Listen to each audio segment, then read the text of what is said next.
Tidakkah kita berpikir berarti ada yang salah dalam kita memahami sebuah agama? Kenapa? Karena agama identik dengan satu, kopiah, sorban, iso maca Quran, kan begitu. Nganggo sarung,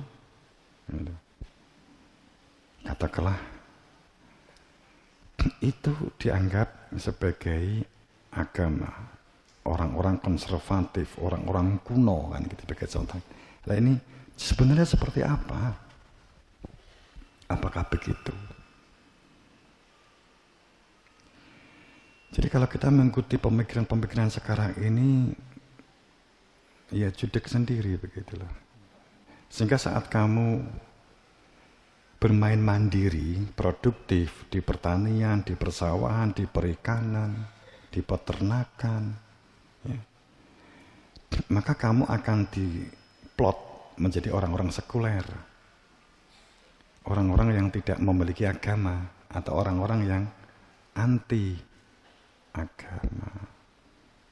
Apakah seperti ini? Dulu di zaman Nabi Muhammad juga sama seperti begini ini. Sama.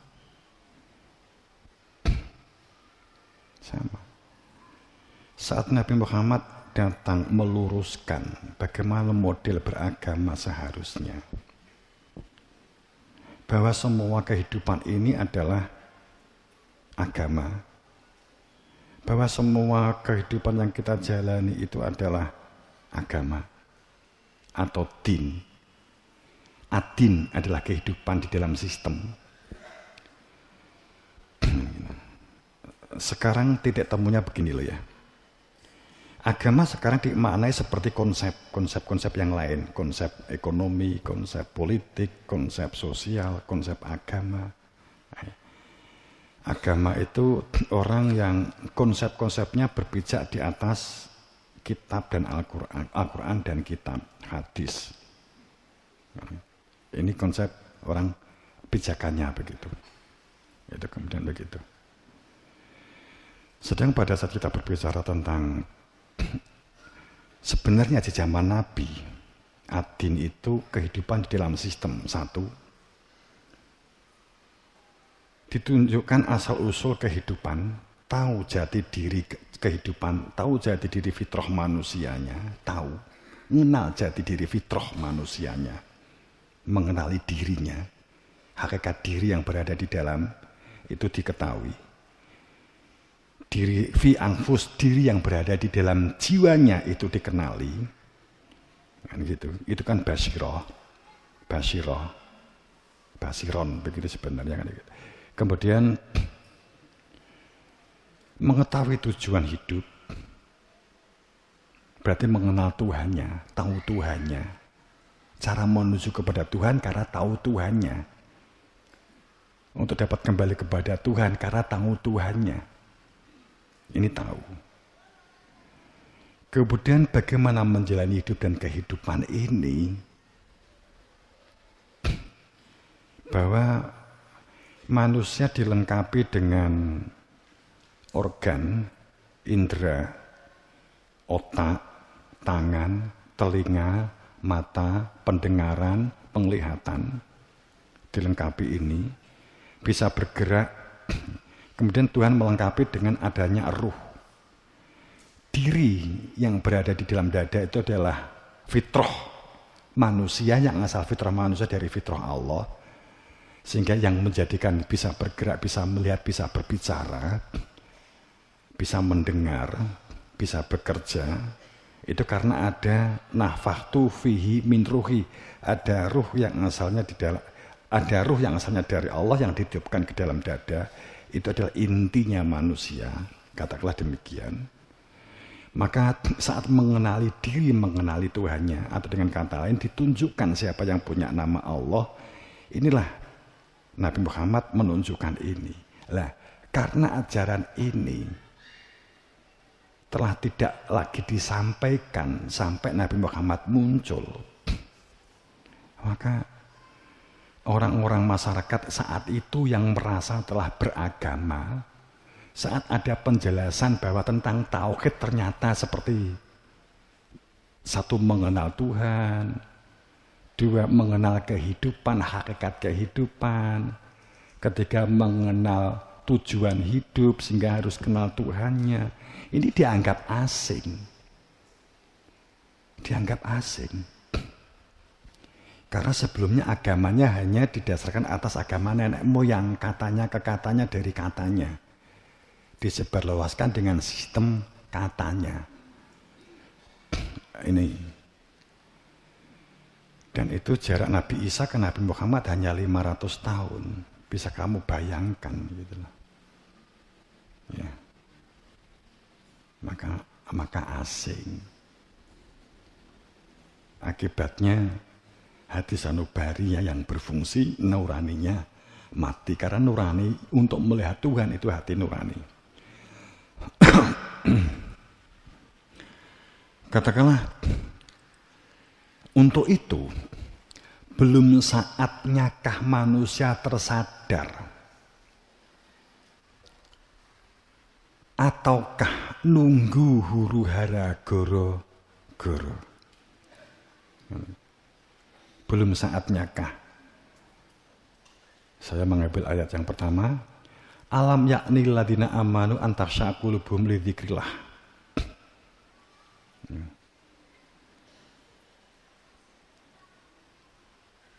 Belum saatnyakah orang-orang yang beriman itu untuk tunduk hatinya di semua aktivitasnya itu adalah bergerak di atas satu kesadaran zikir, kesadaran ingat kepada Allah. Semua aktivitas gerak-geriknya dalam kesadaran lidzikrillah, dalam kesadaran bertuhan. Kesadaran di dalam hatinya ini ada kehadiran Tuhan. Bergeraknya karena ada huwa, ada dia.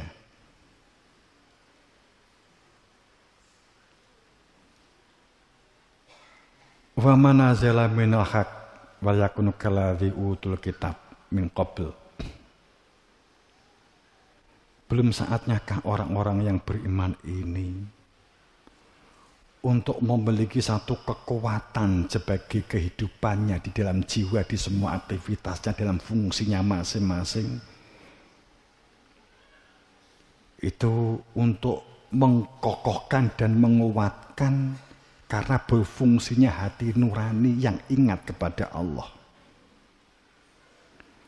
Wama dengan apa-apa yang nazala, yang Allah telah turunkan sebagai satu kebenaran al-haq, kebenaran dia.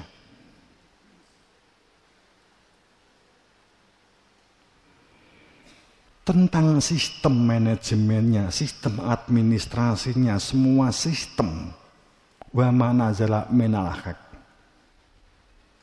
untuk selalu disatukan, digandengkan dengan satu sistem minal haq, dari al-haq. Dan untuk tidak menjadi orang-orang yang hidupnya itu wayakuna kalladzina utul kitab.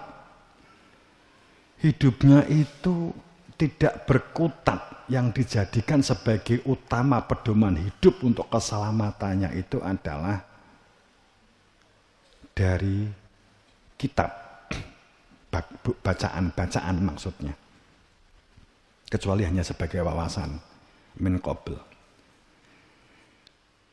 Jika kepatuhan dan ketundukan orang-orang yang beriman ini tidak segera mengerucut, tasya'aqulubuhum lidzikrillah, memunjer di dalam hati nurani yang berfungsi karena yang dilihat oleh mata hatinya adalah keberadaan Tuhannya. Di semua aktivitasnya adalah melihat Tuhannya. Min qabl fatala alaihim wa tafaqasat qulubuhum. Maka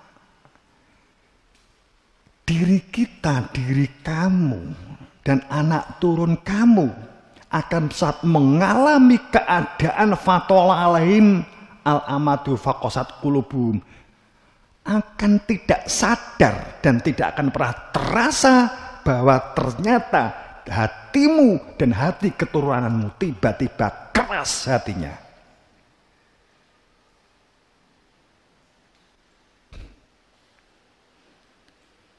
Wa katsara min fasikun, wa katsara minhum fasikun.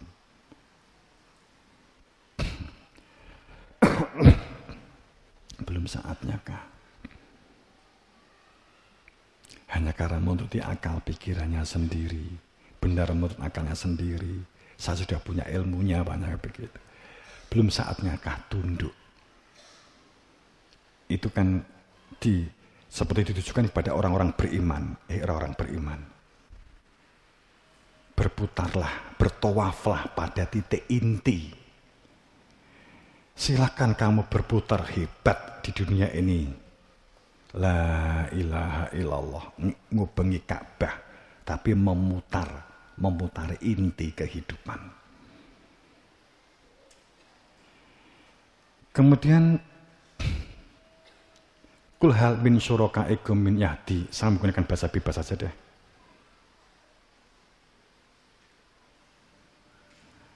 Apakah orang-orang, tadi dibutuhkan orang beriman, yang ini diperuntukkan,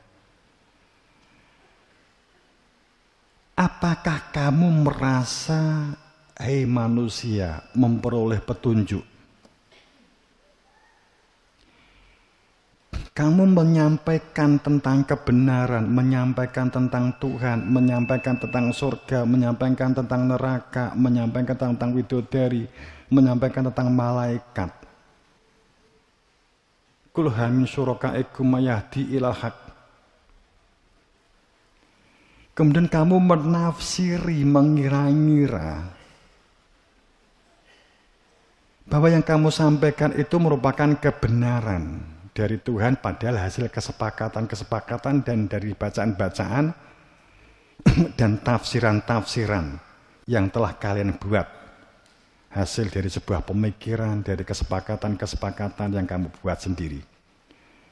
Dan pemikiran dari orang-orang yang sebelum kamu yang coba kamu kumpulkan untuk kamu tambahi dan kamu rumuskan sebagai sebuah kebenaran.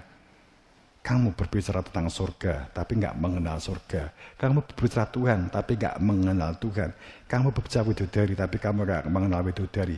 Kamu berbicara tentang susu dan madu di surga, tapi belum pernah merasakan madu dan surga.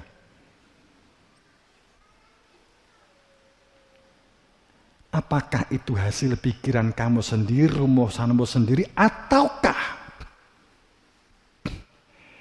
kamu telah memperoleh penjelasan dari seseorang yang tahu persis sebagai yang hak dan sah menjelaskan?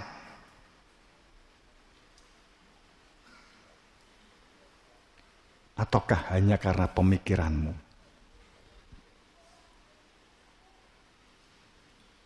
Maka afaman yahdi ilal haq, maka apakah mereka orang yang menunjukkan keberadaan adanya terang al-huda sebagai hidayah, wujud hidayah, sebagai keberadaan kebenaran hakikat,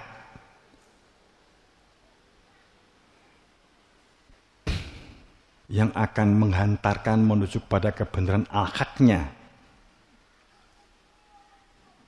maka apakah orang yang berada di dalam al-huda sebagai yang hak, membuka dan menunjukkan hakikat, mereka yang berada di dalam kebenaran itu lebih berhak diikuti karena dia tahu persis tentang kebenaran, ataukah orang yang tidak dalam petunjuk, yang tidak dapat memberi petunjuk kecuali harus ketemu yang memberi petunjuk? Ada dua ayat. Bapak Ibu yang berbahagia, ini sebagai bukaan.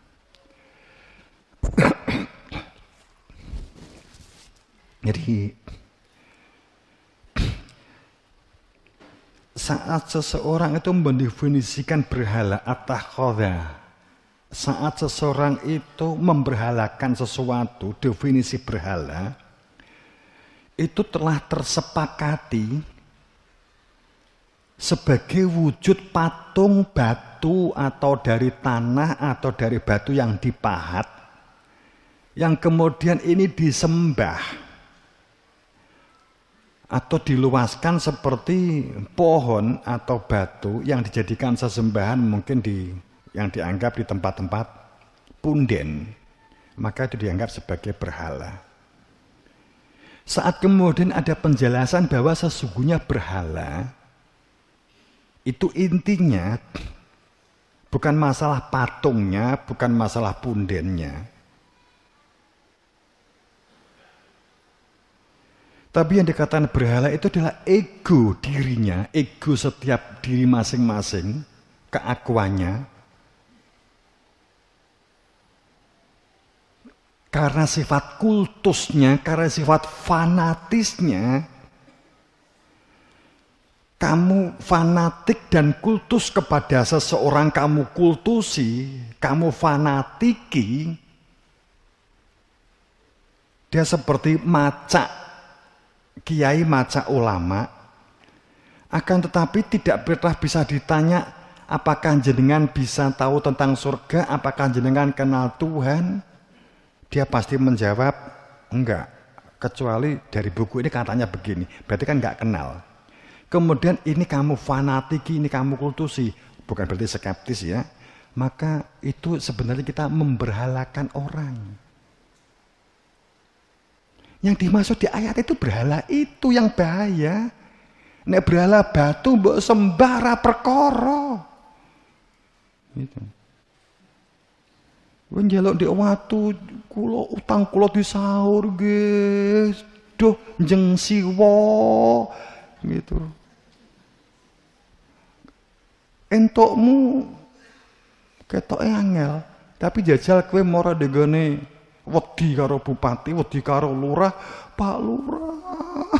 Nek boten wonten jenengan kula niku pun dados napa to Pak Lurah.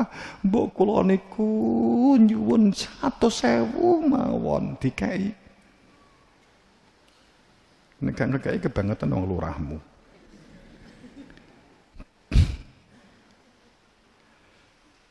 Saat dikultusi, saat difanatiki, pada saat ada kebenaran-kebenaran yang beredar, yang datang kepada kita, tertutup karena kita telah berfanatik dan berkultus kepada kelompok, maka kita menjadi memberhalakan. Sebenarnya silakan kamu kultus sepertinya begitu. Kalau memang orang itu punya hak dan wewenang, tahu tentang Tuhan, tahu tentang surga, tahu tentang widodari, persis tahu. Arti itu pun Nabi kan juga nggak mau dikultusi seperti itu. Nah, akhirnya ini kan sekilas bahwa fakta kehidupan kenapa asing. Karena nanti akan kita bahas di season atau di waktu yang lain, ya. Seperti gini, asing saat ada penjelasan tentang berhala, ada penjelasan tentang masa sih, padahal ayatnya mereka juga mengatakan ada walian mursida, ada imam mubin. Kalau di definisi imam mubin itu adalah imam zaman, karena mubin itu maknanya apa sih mubin itu? Fakta yang mukotob, fakta yang mukotob. Mubin itu fakta yang mukotob. Apa fakta mukotob? Fakta teh ini di hadapan saya, mukotob itu di hadapan saya dan bisa diminum. Ini artinya adalah real fakta mukotob. Itu imam mubin. Tapi pada saat diungkap, berarti harus ada imam mubin. Wah, enggak ngono kan gitu. Wes, kan gitu. Faktanya begitu. Kehidupan beragama itu begitu. Karena agama sudah identik dengan sorban, dengan kopiah, semata-mata begitu. Saat diluruskan beragama itu sebenarnya seperti apa, ya dituduh sesat, dituduh salah, dituduh bohong, dituduh bahkan mungkin dianggap akan merusak konsep-konsep yang ada, kan gitu ya. Maka pemurnian diberlakukan. Itu yang terjadi. Akhirnya pemurnian diberlakukan. Saya ulang sekali lagi untuk mengingat al-awaludin ma'rifat. Tadi kan nggak jadi saya jelaskan karena saya menggonding makna din sebagai agama juga sudah bias. Din itu kehidupan di dalam sebuah sistem. Hidup yang kamu jalani, tapi kamu punya tujuan hidup. Kemudian kamu punya sistem hidup. Sistemnya karena mengenal Tuhan. Dan gitu. Orang yang belum berumah tangga itu hidup yang dijalani itu tidak tahu di dalam sistem kerumah tanggaan. Tapi kalau orang yang rumah tangga, dia bekerja berada di dalam sistem kerumah tanggaan. Begitu loh. Gitu. Ya, oke. Saya akan matur mengungkap dan berbicara tentang kenapa harus ada goro-goro. Ini nanti materi ini akan kita ungkap ke depan.